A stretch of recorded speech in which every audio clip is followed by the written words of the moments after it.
Welcome everybody to another weekly live show of Church Conversations. I'm excited about today. We've got a special guest, a great friend, Nick Balcombe. He's been with Community Vida in Peru as a missionary, and he's been there for over 20 years. And today we're going to be talking about the foundations of fundraising. I don't know about you, but there's been many times where I wish that I had more funding for my ministry, more funding to do outreach, more funding to reach people, to whatever it may be in ministry. And a lot of times I think that most of us there is sometimes a lot of times a lack of funding, of resources, and that's what we want to talk about today. And Nick has been pivotal with in my life and for Free Church Media on how to raise money, how to approach it, the mindset, the perspective.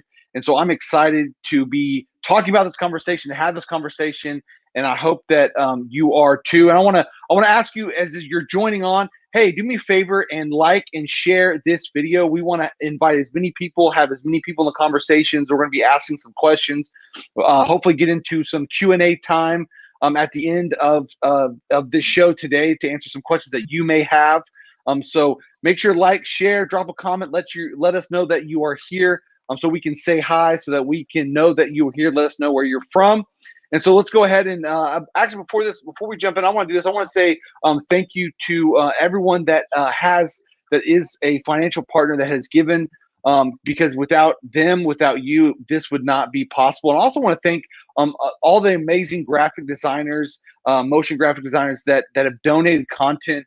I was just talking to a friend before we got on, Alex at Bethany Church, and he was like, hey, man, got some more sermon series I want to send your way. And so I want to say thank you to him and to all of you who have donated your time and your content, so that way we can provide churches with more resources, content, and training to reach more people. And that's what Simply Free Church Media is about. We want to help churches communicate and display the gospel, the greatest message, with good graphics, good resources, and content. So thank you for partnering financially. Thank you for those that have given content as well. And if you would like to be a sponsor, be a partner, I'm going to drop a link in the comments below, and you can give on through that link. And so let me do that real fast before we jump in here. And I'm excited to have Nick with us, and it's going to be a great show. So do me a favor, help me welcome the one and only Nick Balcombe. Nick, what's up, my man? How's it going, Chandler? Thanks for having me on the show. Oh, dude, long-time listener, first-time participant. Hey, I'm excited really to have you on and have you part of the conversation, because there's been a couple people that God honestly has brought into my life to kind of just help me tackle this topic of fundraising. Let's see, I think it was end of July that we took Free Church Media and had to go through the whole corporation process and 501c3 and get bank accounts and all that stuff. And I was just like, I don't really know how to raise money. I've done a lot of things in ministry. And so Nick and I met, man, it's been a few years now. We actually came down, our church came down to Peru, and got to see and be a part of what God is doing through Community Vida in Peru.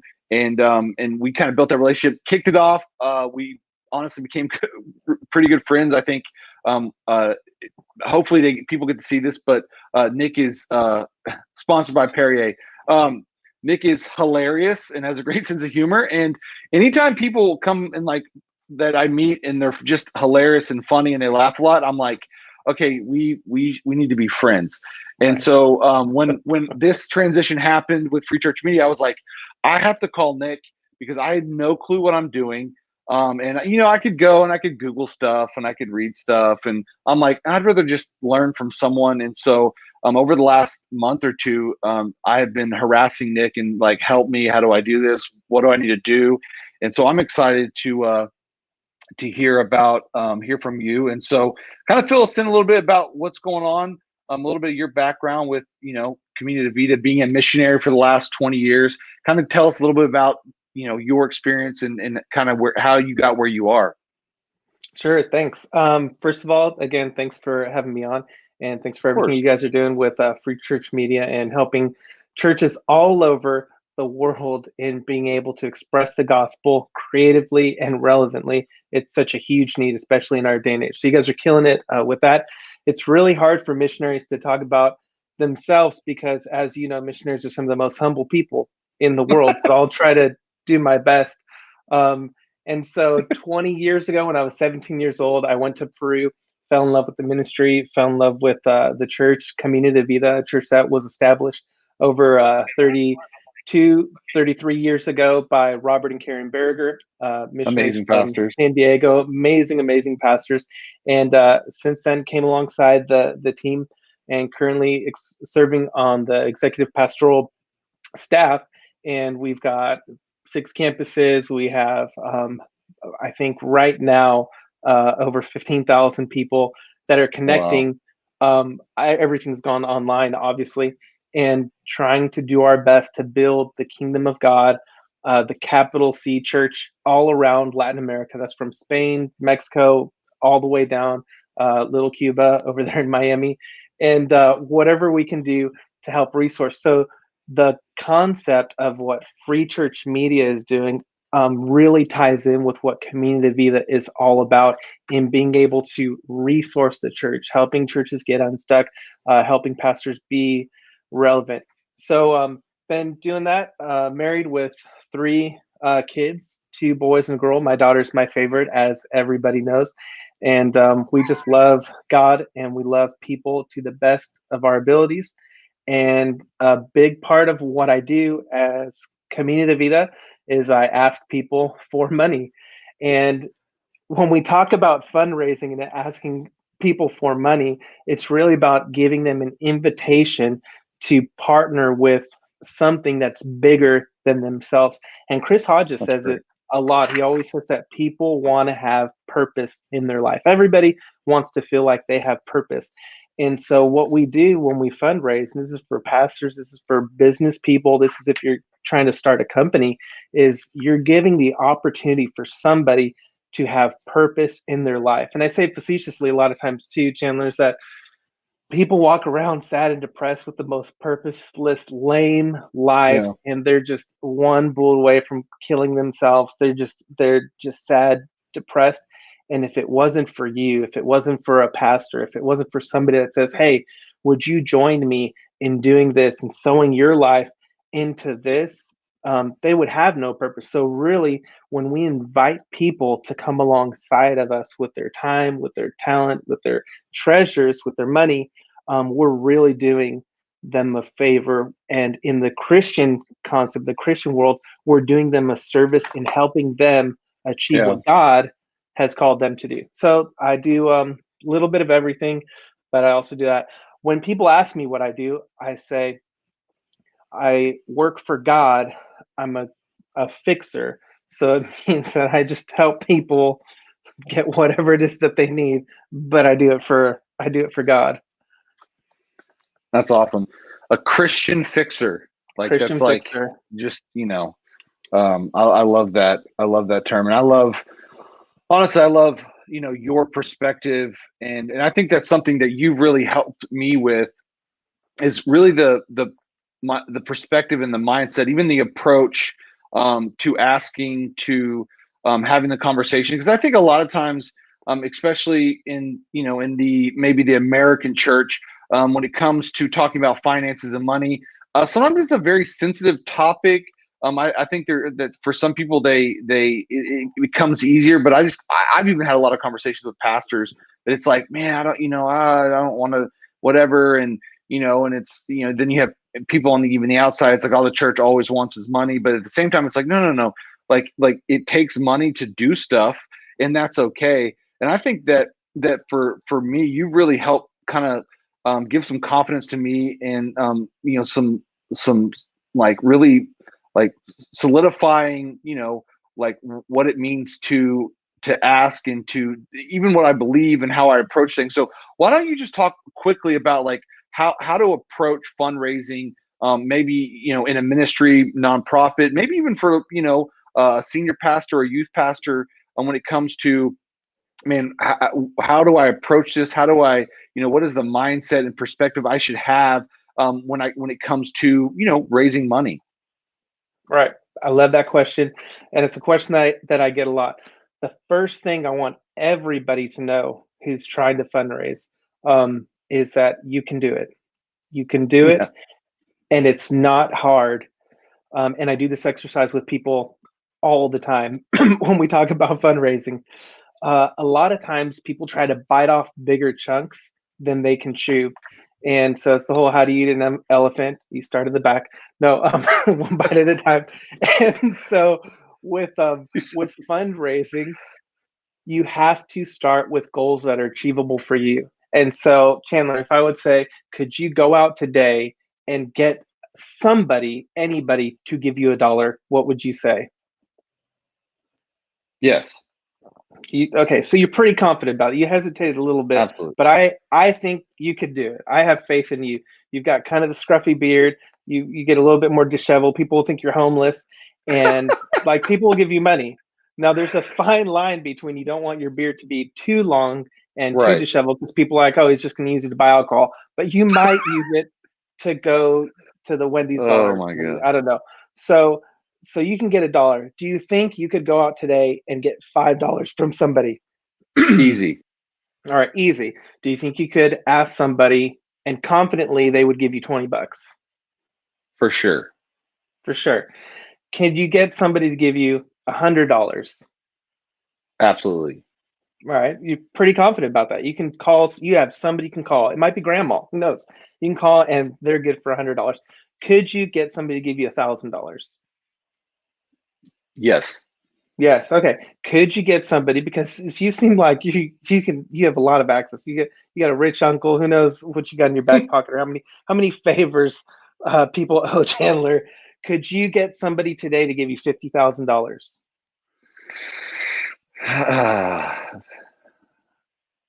That one would be a tough one. Okay, perfect. So my answer to that is yes. I could get somebody to give me $50,000. If you ask me today, Nick Balcombe, if I could get more than $50,000, I would start to hesitate. I would say that's going to take. How could I?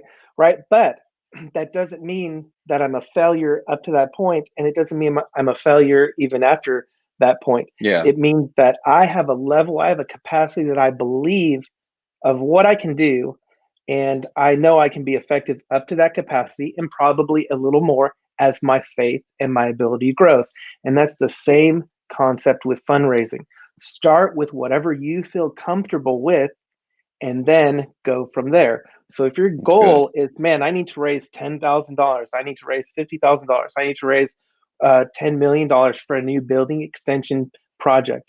Don't say, okay, how are we going to do this? Go out and stinking raise $1 and build your confidence up, or raise whatever it is that is, you know what, we can do this. We can get 20 people to give $20, because that is going to build confidence in yourself, confidence in the vision that God has given you to do, and it's going to build confidence around the people that are around you, so that they can go out and help fundraise alongside of you. So that would be like principle number one to help people, is this mindset of you can do it. Anybody can do it. The other part is kind of what I touched on, right at the beginning in the introduction, is that all of us have like this spirit of I'm inconveniencing somebody when I'm asking them for money. And if you really feel that way, then don't ask them for money. But most pastors that I talk to have a vision that's not about themselves, and it's not selfish. It's a God vision that God has placed into their heart, and it's something that's not for them, but it's for others. It's for the next generation. It's for the kingdom. It's to win souls. And so if you really believe in what you're doing, you should never be ashamed of asking people to come alongside that vision. The same way, if you have a business, you're going to tell people, listen, I want to start this business. We're going to develop this product. We're going to bring it to market, and we're going to make money. And because we're doing this, you're going to get a return on your investment. So I'm giving you an opportunity to put your life and your money to work so that you can have more of it. And for a lot of businessmen, that's their goal as investors. They want to make more money, right? And so it's Yeah. the same way of, why would I ever feel bad about giving somebody an opportunity to give to my business startup or to invest their life into something that is going to Yeah. have an eternal impact? If, for example, it's the kingdom. And how, and this is the best thing, this is your change your mindset. How selfish are you if you try to do it all your own on your own? How selfish are you? In missions world, we see missionaries all the time, and they're like, you know what? I'm going to just start up my business. I'm going to do my multi-level marketing company. I'm going to do whatever, and I'm going to be a self-supported missionary, so I don't have to ask anybody for money. That's the most selfish thing that anybody can do. The most Yeah. selfish thing, because you're not inviting anybody to come alongside. I think it's in Romans 10. It talks about there's people who need to hear the good news. There's people who need to go, and there's people who need to send those who Yeah. go. So there's those three people that we're talking about. And how selfish is it for this That's go good. person to not let the sending people be That's good. involved in this harvest of this one person that needs to hear the gospel? It'd be totally selfish. It happens all the time, simply because people can't get over this insecurity that they have and not wanting to invite people to come alongside their journey. So for me as a missionary, I tell people that I want to do life with them, that I want to partner with. Hey, I've got Yeah. an invitation for you. We are reaching millions Good. of people all around Latin America. Last year, we reached over 1 million people with a clear presentation of the It's gospel. crazy. But let me tell you about this one story of this one girl named Maria, and we were able to give her a wheelchair. And this is a little girl that her family had to carry her around for years and years and years. And her mom at this time is just not strong enough, because Maria likes to eat and she's getting to be a big girl. And so Maria wasn't able to go outside as much anymore. She couldn't go to the park. And this family's so distraught because Maria's stuck in the house in the dark. And we were able to give her a wheelchair for free that not only gave this little girl mobility, but also it helped us give a clear presentation of the gospel, because a wheelchair that you give for free is a perfect correlation to how Jesus, a free gift that God the Father gave to us, helps us get from one place, earth, to heaven. And if you would Yeah. put your trust in Jesus the same way that Maria is putting her trust in this wheelchair to get her from her house to the park, you too can be saved. And we're doing that time and time and time again. Do you want to join us in helping more people like Maria hear the gospel for the first time? I'll tell you what, how selfish would I be if I didn't invite my friends to be a part of Yep. that? Because all of Yep. them are walking around, making all kinds of money, living the life. They have all the toys, all the stuff, but their life is meaningless. But I can help them find meaning in what God has called them to do, what God has called all of us to do, in making an eternal impact. You see what I mean? Yeah. I mean, I think that's I mean, that is like I think that's just something that you really helped me, like, you know, like, do you, even talking to me, you're like, man, do you believe in what you're doing? Do you have a vision for what you're doing? Do you have faith for what you feel like God's called you to do? And I was just like, yeah. And I think something that even is kind of on the practical side, because I do want people to be able to walk away with these conversations, whether they're watching it live or later, that they have something practical. And I think something that you kind of encouraged me to do was, okay, like, what do you have the vision, or what do you have the faith for? Like, what do you feel like God wants to do through Free Church Media? Like, what is that? And like, and you told me, write it down and then figure out what it looks like, what it scales, and how much money is it going to take? And I think that way, because what kind of explain, you said, something like, and I'll let you kind of talk about it, but like, God's is gonna meet Yes, the level I of know your faith, exactly what right? you're Just talking go about. Yeah. talk a little bit about that. And I got that from what's his face? Tavner, whatever his last name is, Pastor, Yeah. awesome Pastor Yep. Smith. Is that his last name? I don't know, Yep. whatever, Tabner Tavner. Smith. Yep. There we go. Tavner, when you listen to this, just know I'm giving you a shout out. Um, he was talking about it's in this pastor's roundtable. He's talking about just he's one of the like he's a humble dude. I really respect him a lot, and he said essentially the story in gosh, wherever, First Kings, Second Kings, right around like 17, 18, and 19, the cool part of the Bible. And he said the widow who her husband died, wasn't very good with his money, left her in all kinds of debt. The debtors, or the people that were collecting the debt, were coming to enslave her two kids. She goes up to the prophet. The prophet's like, look, here's what I want you to do. Go to all your friends, all your family, everybody around, ask them for jars, bring them into your house, and then take the little oil that you have left and start pouring it into the jars. And then, trust me, whatever he said, I'm obviously paraphrasing. So does that, and then according to her faith is what God was able to give her. So it's kind of this whole idea of God is never going to give you more than what you've prepared for. And God cares about, okay, so we understand that concept. God cares about the resources of other people that much that he's not going to take those people's resources and give it to you if you're not ready for it. That's why it's so important to count the cost. It's so important to make a budget. It's so important to know where you want to go in 1, 3, 5 years, whatever, because it's not just a business principle. It shows that you are prepared and ready to receive what God is going to bless you with through the work of inviting people to participate. So bringing that very practical. If you're going to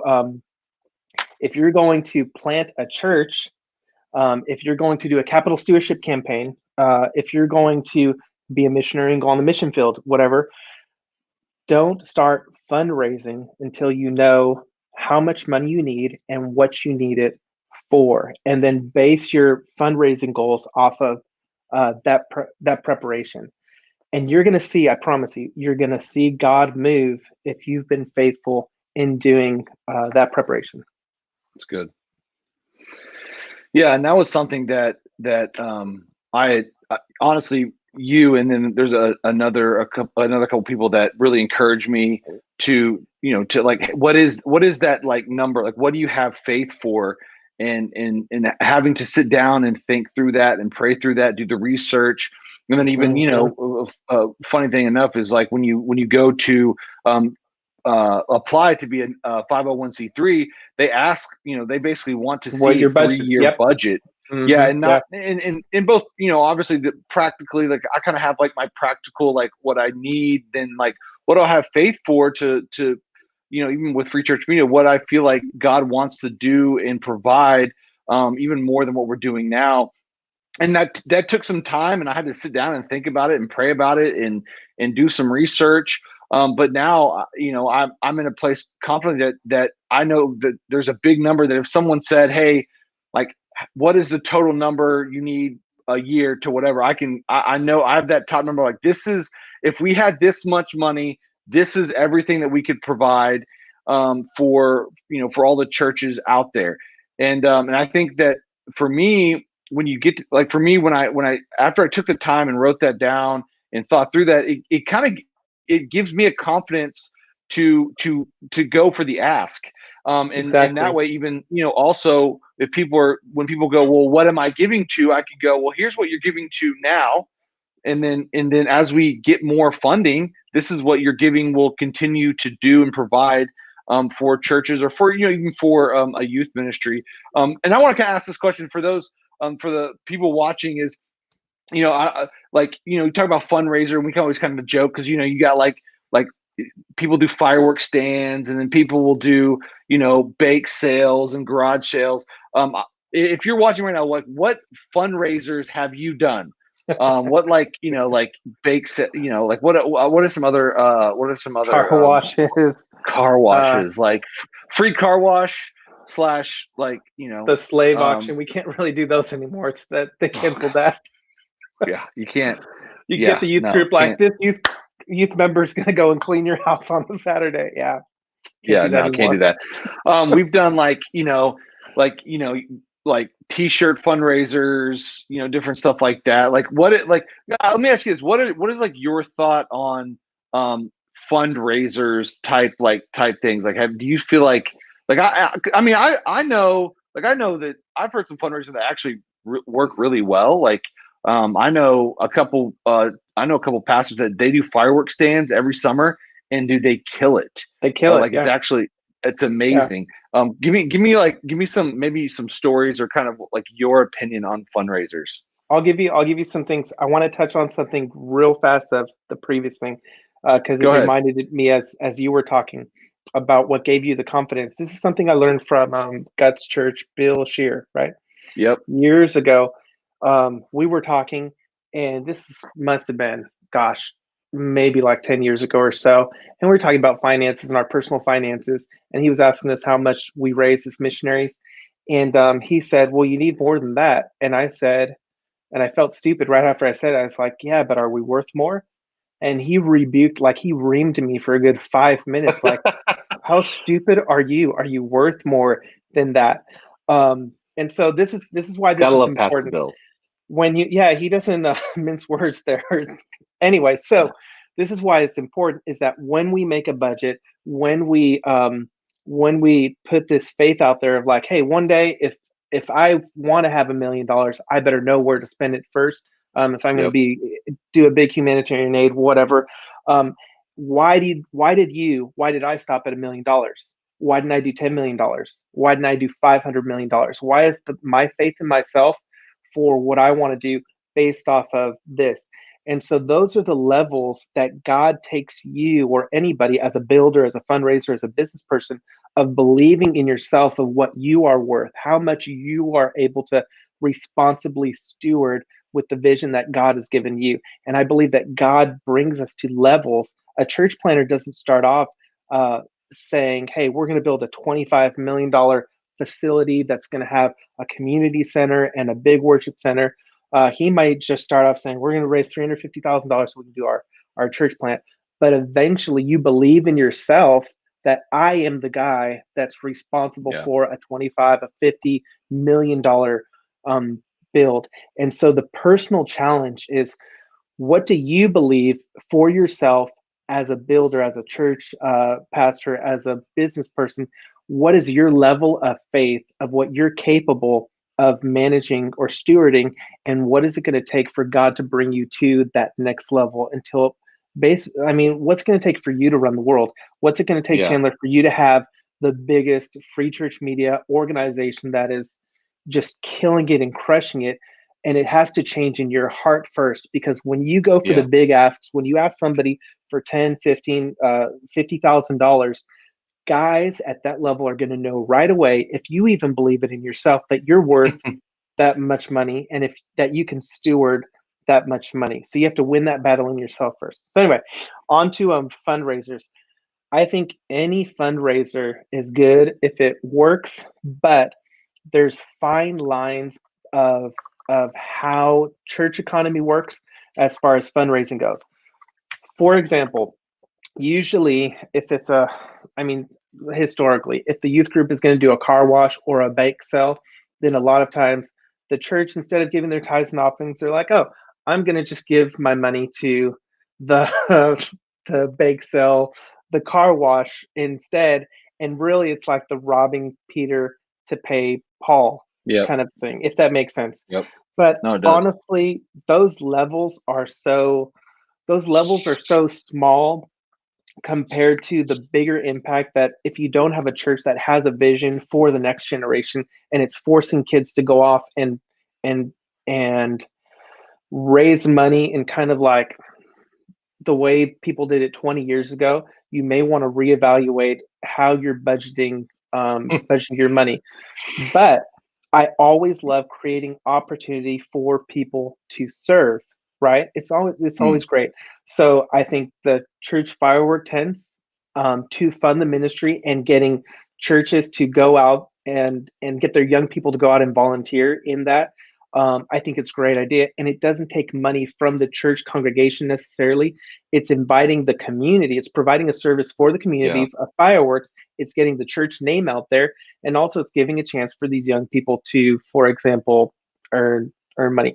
So I guess the concept is, if it's a type of fundraiser that's not just gonna read whatever, um, use the same money that's already in the church congregation, then I'm for it. But the other part, and this is something that I think a lot of pastors need to get into their hearts and minds, is that some people want to give to your building program, and that's all they want to give to. Yeah. Some people want to give to your children's ministry, and that's all they want to give to. Some people just want to do their tithe, and that's it. Some people want to do youth.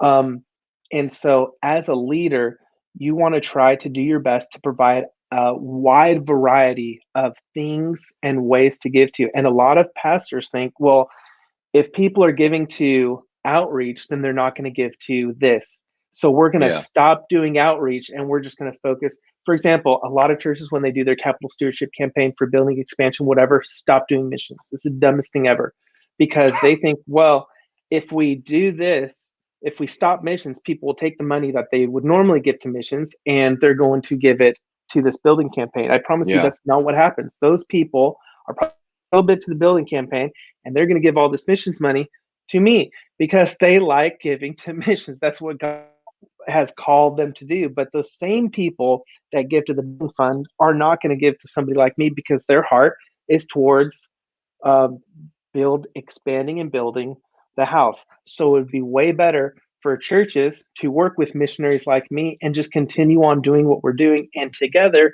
we're going to be better, as all of us are doing what is the fivefold ministry. Um, so there's that concept. I think that's very important. I think that a lot of times too, we miss out on this opportunity of seeing that people want to give to certain things, and Yeah. we just need to give them the opportunity to do that. So sorry, that was a long answer to a short question. No, I think that's great, because I think that's one of the biggest things that for me, even from a nonprofit side, but the church side, is understanding, and there's a couple different theories on this, depending on who you talk to, and even John Maxwell kind of mentions this, is about that there's, in what I've read, is there's between 4 and 5 different types of givers in the sense of like what they want to give to. And I think that I think that churches, a lot of times, is they've kind of pigeonholed, like, the offering conversation, or the email ask, where it's just kind of this general, you need to give and you need to tithe, and I think that the older generation, like, they're just kind of like, yeah, I'm going to give. But I think the younger generations is kind of like, okay, give me the why, give me the what we're doing, show the results, give me, and I think that something that is really the idea that churches could use, even if you're giving offerings on Sunday, is like, talk to the different types. Like, what is your church doing with missions, with local outreach, with what things in the church are you working on? What needs does the church have? What, is it a building project or an upgrade?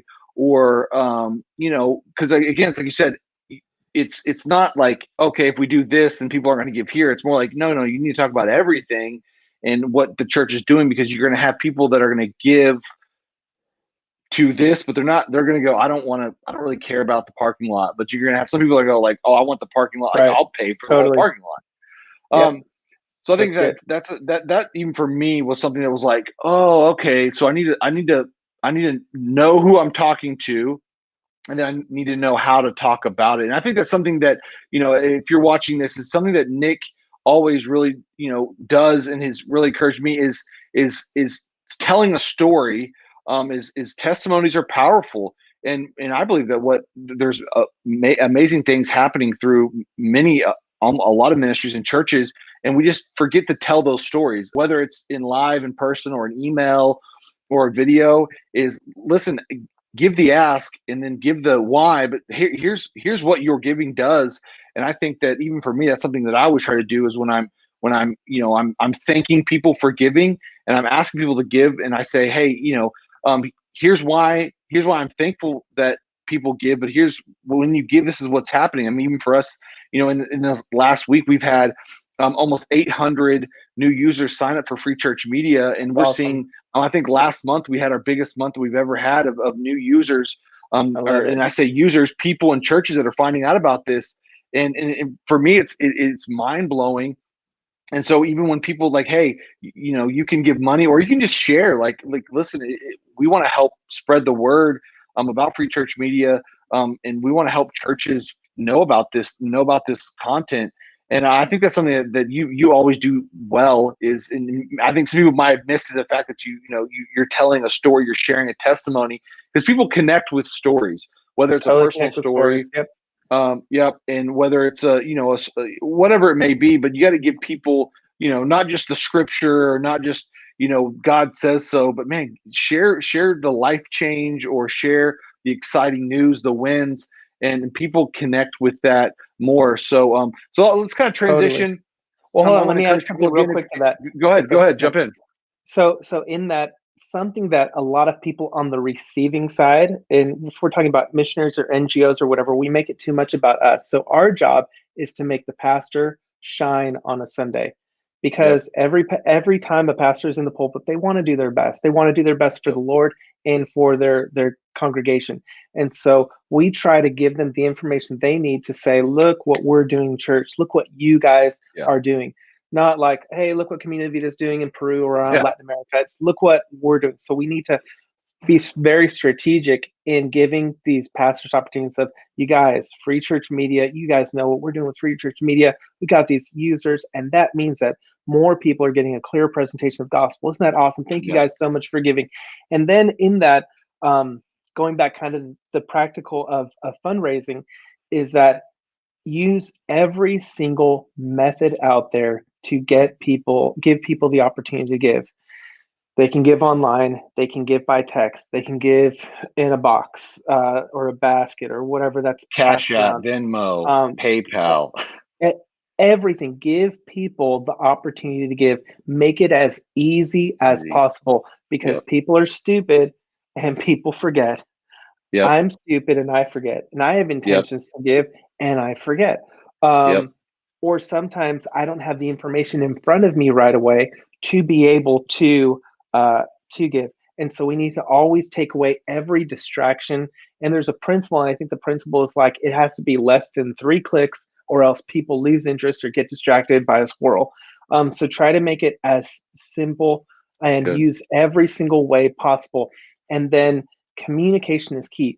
People are going to give for 2 reasons. They're going to give because they like you, and they're going to give because they believe in what you're doing. It's going to be one or the other, and sometimes both. So as a pastor, man, I love my pastor. Whatever he says, I'm going to do it because I just love him. He's just the coolest person.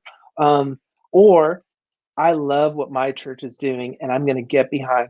And so we need to use both of those avenues to be able to form the ask.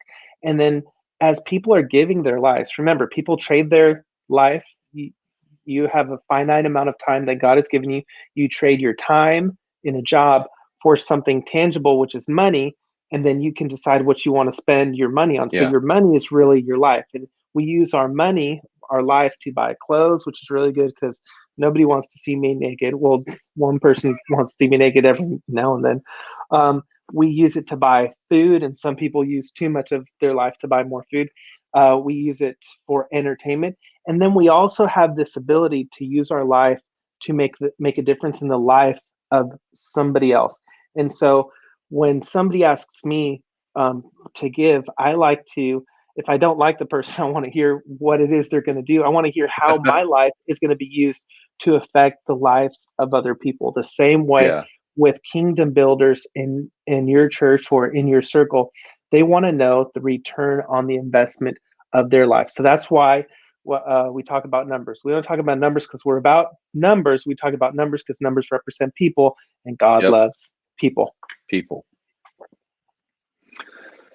That's good. And I think another thing that I've realized even with you is a couple things. Is one is being consistent. I've got a good friend, Andrea, who has been fundraising as well, and she's really been pivotal in helping us have the conversation, even some of the practical stuff, with just being consistent with the ask, whether it's live on a video, emails, social media. It's just being consistent because it takes time. It's kind of like sales. You just got to keep it in front of people because, like I said, people forget.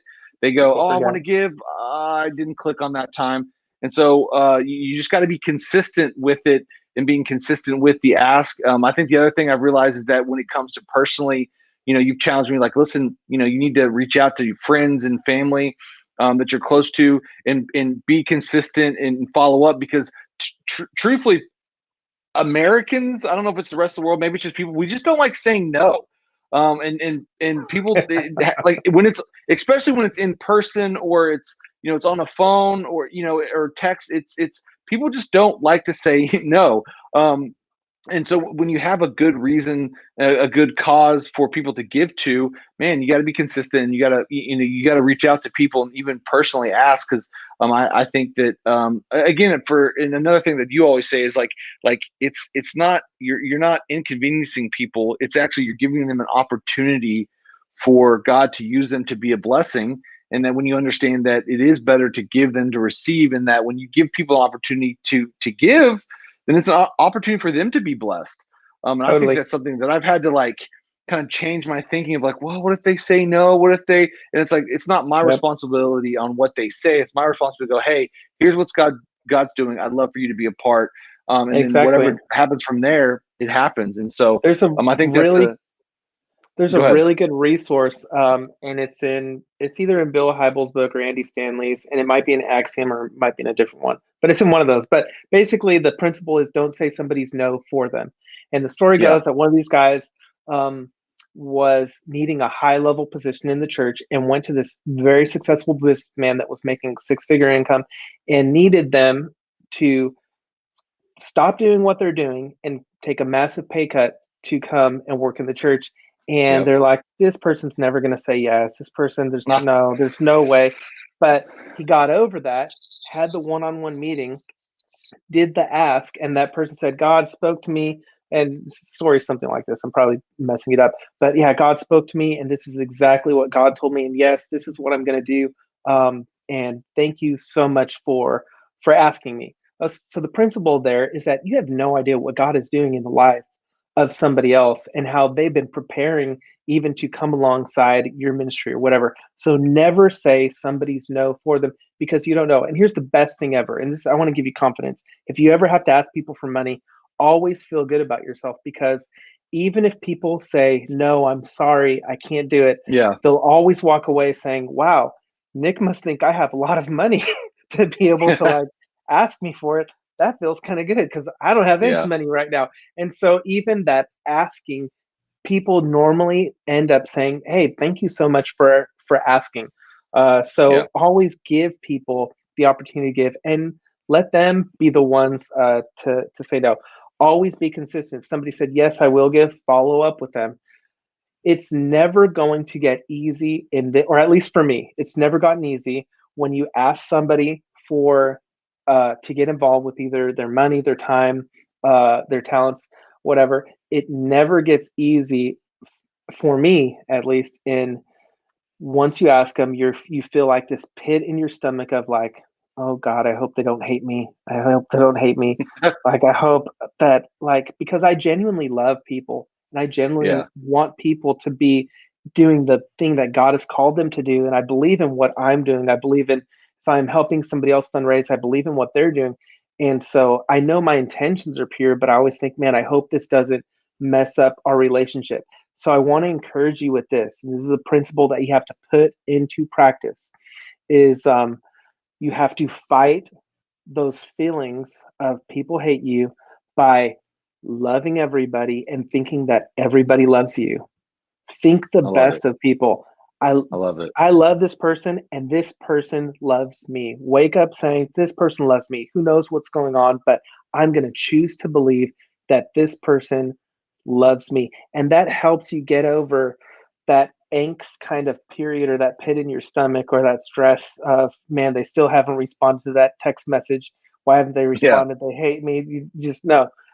I love that person, and that It's person so loves true. me. Put that into practice, and it will help you get over the anxiety of doing any sort of donor development. Well, and I think it's even, you can kind of compare it to a preacher, doing a salvation call. I mean, I remember when I first started kind of preaching, and I would have Yeah, like this, like, what if I give the invitation and no one raises their hand? right. And or what if I pray, God, I feel like I'm supposed to pray for people to be healed, but what if no one gets healed? and Hmm. and and I feel like God said, listen, your job is not to do the healing. Your job is to give the ask. Your job is to lead people in the prayer. Your job is to pray for people to be healed, and Exactly. I'm doing the healing.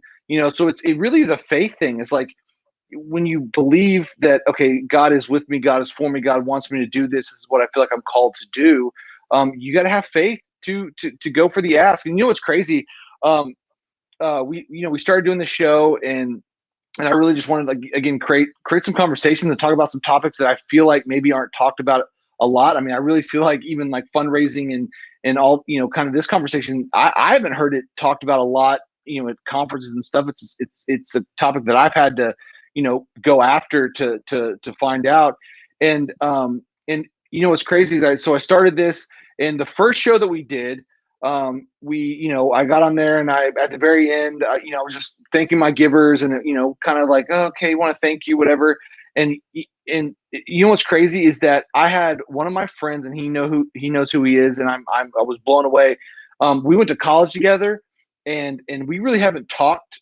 We played baseball together. We hadn't really talked a long time, and so I shared this video on my Facebook, and he was on there watching. I was like, oh, okay, cool. I'm surprised that he's watching. Long story short, at the very end, I was just like thanking. I was genuinely thanking people who had given, and was just like, hey, if you want to give. And he literally just goes, hey, where can I give? And I was just like, Awesome. uh, okay. And so I sent the link, and I'm not Yeah. going to tell you how much he gave, I but he guess you gave a did. lot. And I was like, if I wouldn't have just let people know that you can give to Free Church Media as a nonprofit, and be a part, he wouldn't have said, how do I do it? Exactly. And Totally. I just, honestly, even for me, it was a confirmation of like, man, you just got to have faith that you're doing what God's called you to do, and you just got to ask, and you got to let people know and thank people. And I Yep. think I that's love it. something that even on my end, I'm just like, okay, I'm just gonna keep asking, and keep doing what I'm doing, and I think that Totally. sometimes that's what we gotta do. So let's as we kind of wrap up here, we got a few more minutes. What are some? Give us some. We've talked about the mindset, some approaches, some simple to dos, which I think we've covered quite a bit.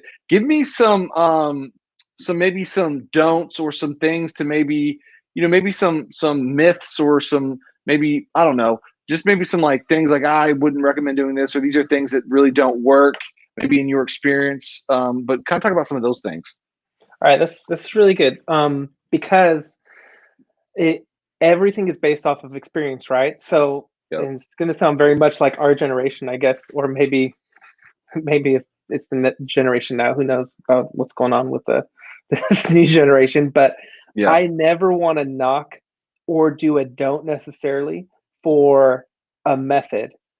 People come and talk to me about, hey, Nick, what do you think about this idea? What do you think about that idea? My answer is always yes, and like, yeah, do that, and try anything else that you can think of.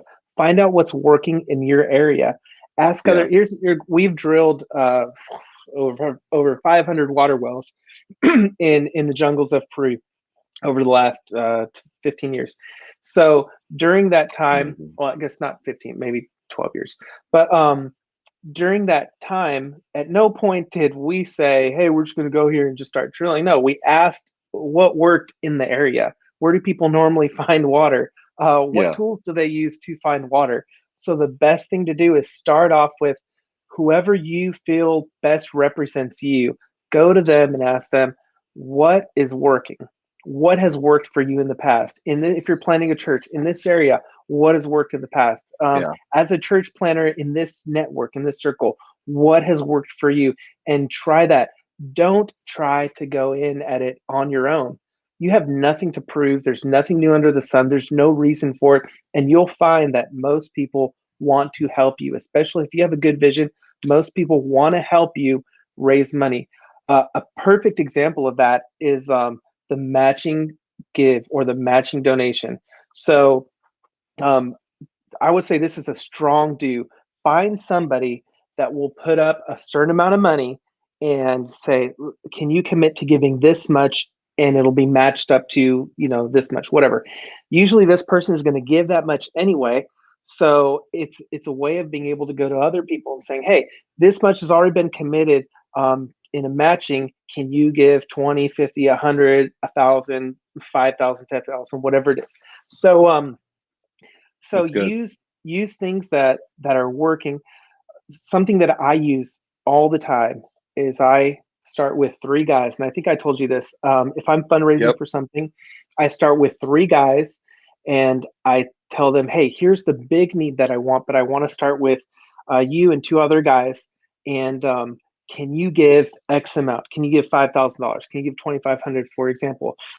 If any of those guys respond, I tell the other 2 guys, hey, one of the guys have already committed to this. And if the other one says that he's given, then I'll tell all 3 of them, hey, so far we have this. And then that usually is enough to get that 3rd guy to also give.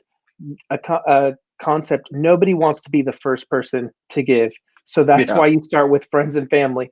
And then you say, hey, we've already raised this much. I've got these 3 guys have already given, let's say 25% of the budget. So then you go to 3 more guys or 5 more guys and you say, hey, what can you do to help this? Or these guys have committed this matching amount, so can you help us raise the other 50% or whatever? So I found that strategies like that tend to work really well. But when it comes to don'ts, Chandler, I never want to dissuade anybody from, look, just try, and if it doesn't work, try something else. And if that doesn't work, the worst thing that you can do, though, is talk yourself out of it and say, you know what, people don't want to give to me. People don't believe in me. The vision that God gave me is no good. And know this is very important, especially in the Christian world. Philippians 4 is that God is going to get the job done no matter what. And it may be times of famine for you. It may be in times that you're doing good. It may be when you're cold. It may be when you have warm clothes. It may be like in everything, God is going to give you the strength to do what he's called you to do. But we give thanks for the people that gave. And because they gave, we're not suffering. And the same God that provides for me, according to his riches and glory, is going to provide for you. He's going to bless you. So when people give, it's going to unlock blessings in their life. And I'm telling you what, you either believe it or you don't. But I believe that when we give people the opportunity to partner with Free Church Media, it unlocks blessing in their life because they're putting their life into something that God is behind. And I want to see people blessed. I want to see the people that are on the giving side blessed the same way as I want to see the people that are on the receiving side blessed. Yeah, and I'll say this for anyone out there, that if you're watching live or you're watching later, and you're maybe it's your church or a ministry and you're kind of struggling, you're not sure what to do. I want to encourage you with this. Like, if I'm honest, starting a nonprofit, I don't know if there's like a worse time, like logically, for someone to start a nonprofit in this time. Like I mean, for me, I was just like, how is this going to happen? And if it wasn't for people like Nick and some good friends who are like, listen, we believe in you, we believe in Free Church Media, and it's going to happen. And honestly, God has been so faithful to me and my family, and people have given. And honestly, like it's we haven't raised what we really need, but the fact that people are giving and it's been mind blowing. And really, I've just said, God, if this is, it's just really comes down to faith. And it's like, I've done the things, like even what Nick's saying is like, I've got people that I'm communicating with, friends and family. I'm updating them and letting them know, even, on, different ways and emails, and doing all the practical, being consistent. But at the same time, I do the steps and I lay it out, but I have to have faith that this is what God wants me to do. And I want to encourage someone, man, maybe there is something that you're in your heart that you're not sure if you can do it or should do it, or the money's not there. Man, I believe that if God really is wanting you to do it, that He will provide. And have the courage and the faith to ask and Step out. Yeah. to dream and to have the vision for it. And He'll bring the right people around you, and it can happen. And people, even in famine, I mean, it's like I think it's in Proverbs. It says the faithful will flourish in famine, and the righteous will have abundance. And I think that's those are the things that we've got to believe in and have faith for and speak to. And so again, I just want to say thank you to Nick, because man, you've been such an encouragement to me, not just for Free Church Media, but to me personally. And thank you for all your help. And I'm excited for the future. And Nick and I have been talking about some things on not just fundraising, but just even what the church a whole is, and some ideas. And you've got some great ideas. I'm excited for next year, for what's going to happen, and for all that God's going to do in your life. Because I think that